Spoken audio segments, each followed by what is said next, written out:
What's going on, everybody? Liam O'Reilly, Vermont economic realtor. Hope you're doing well. Wanted to make a video for the first-time home buyer today. How do you purchase a home as a first-time home buyer in a competitive market, which is what we're seeing today? I'm obviously here in Vermont, around the Burlington area. It's one of the most competitive markets in the country.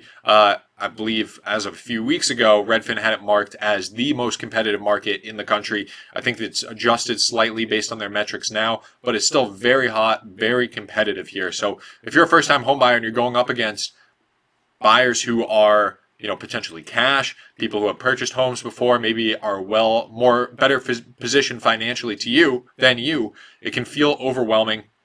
So how do you deal with that as a first-time home buyer? What do you look for, and where do you shop? So first thing I'm going to say is, if you watched my last video, I'm switching over to Redfin here, you'll see that active listings are up 20% year over year, and new listings are down 20% year over year. They're related metrics, but are seemingly showing opposite results. So what is this telling us? This is telling us that there are more homes on the market than there were a year ago, and there's less homes being brought to the market. So basically, everybody has seen the homes that are on the market. When a new listing comes, people in that price range who are looking for that product typically go out and they check out that listing and they see if it'd be a good fit for them. And right now, there's more listings that have been on the market that everyone has seen than there are new listings coming to the market. So when a new listing comes to the market, you're more likely going to have more competition, because the people that are out there searching, the people that are out there shopping, have already seen the existing inventory. They already know what's out there. And when a new listing comes on the market, that's the new shining object that everybody else is chasing. So what I would say in this market, in a competitive market, as a first-time home buyer, what you should do is focus on listings that have sat on the market. I mean, if you find yourself in a multiple offer situation, that's really one of the most difficult positions to be in as a first-time home buyer or any home buyer, because you don't know who you're competing against on the other side. That other buyer could be cash. They could waive contingencies, and essentially with a multiple offer situation, you're trying to make yourself as competitive as possible to beat out that other offer. As opposed to, if you find a listing that's been on the market for a little while, you might find a seller who is coming to terms with their price, realizing that they might be priced too high, might be willing to negotiate on not only the purchase price of their home, but repairs that are needed through the inspection contingency or other contingencies that you have. So you're likely to get a better deal on a product, on a home that's been sitting for a little while and that everybody else has passed up. I mean, if you think about it, if everyone else has seen the home that's listed for $400,000 and it's been on the market for 2 months and nobody's made an offer, and the seller gets an offer for $350, they're going to want to at least talk with you. They're going to want to keep you in the picture. You are valuable to them because they've been around for a while and they haven't gotten any bites, as opposed to with a multiple offer situation. They're valuable to you. You want them more than they need you, because if you're not there, they still got another offer. They might have multiple other offers. Whereas if you find yourself in a single offer situation, that's where you're going to have the most leverage to the seller. Now, some other things to keep in mind as a first-time home buyer is rates are higher right now. So your monthly payment is going to be a little bit higher than before. What I would recommend doing, I'm a realtor, I'm not a lender, so I would talk to your lender and see what different loan products they have. Maybe speak with a few different lenders. I would ask your realtor for recommendations. If you need recommendations for a lender, at least here in Vermont, reach out to me. I have recommendations and a variety of lenders that I can provide to you that have different loan products. There's loan products that require 0% down. There might be loan products where you can buy down the interest rate either for a short period of time or for the entire amount of the loan.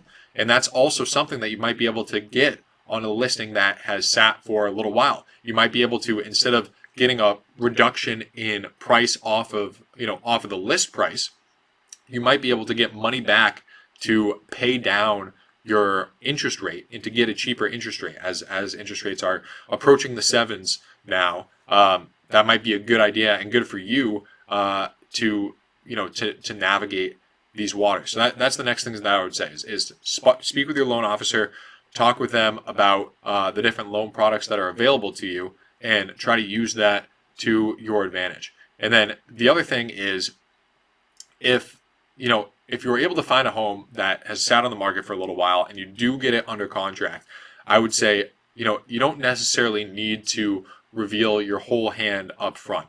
You're going to have an inspection most likely, and in that inspection there will be an opportunity to negotiate with the seller.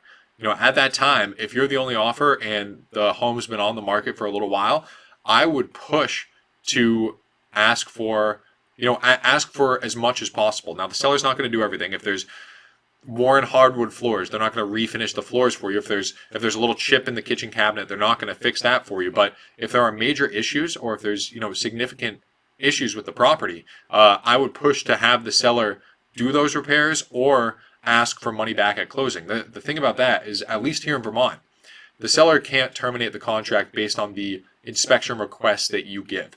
So, if the roof is bad and needs to be replaced, or maybe is leaking, then I would suggest asking for the seller to replace the roof, or ask for a new roof, or if the windows are going to need to be replaced soon, I would try to get a significant amount of money back for the windows, or ask for the seller to replace these windows, because one, they can't say no.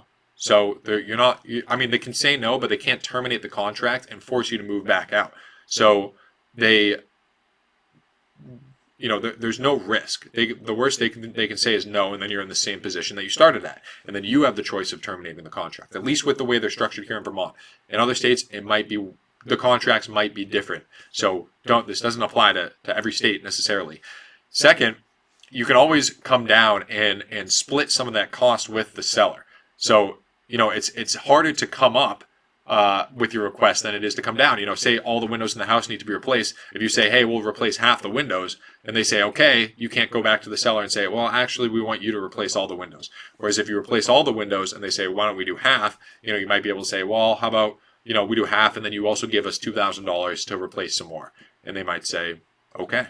You just don't know with these negotiations. But if you find a property that has sat on the market for a little while, and their option is to, give you money back, or fix the windows, or terminate the contract and go back to the market, where they're going to sit for an extended period of time until a buyer comes around that's probably going to haggle them on these things as well.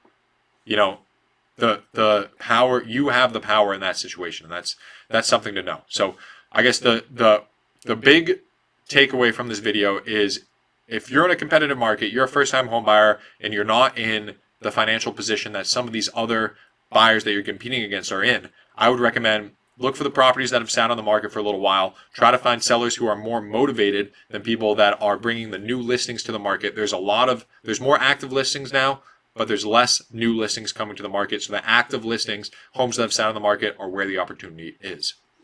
So, Lee Morale, Vermont Economic Realtor. All my contact information is in the description. If you are looking to buy or sell a home here in Vermont, feel free to reach out to me directly.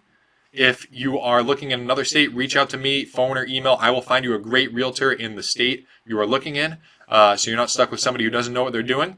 And other than that, leave a comment in the description. Let me know what you think. If you're a first-time home buyer, let me know some of the struggles that you're having purchasing a home. If you're someone who owns a home, or have been a home buyer in the past, let me know what you think about these tips. Do you think it's good advice, bad advice? I always love hearing your opinion.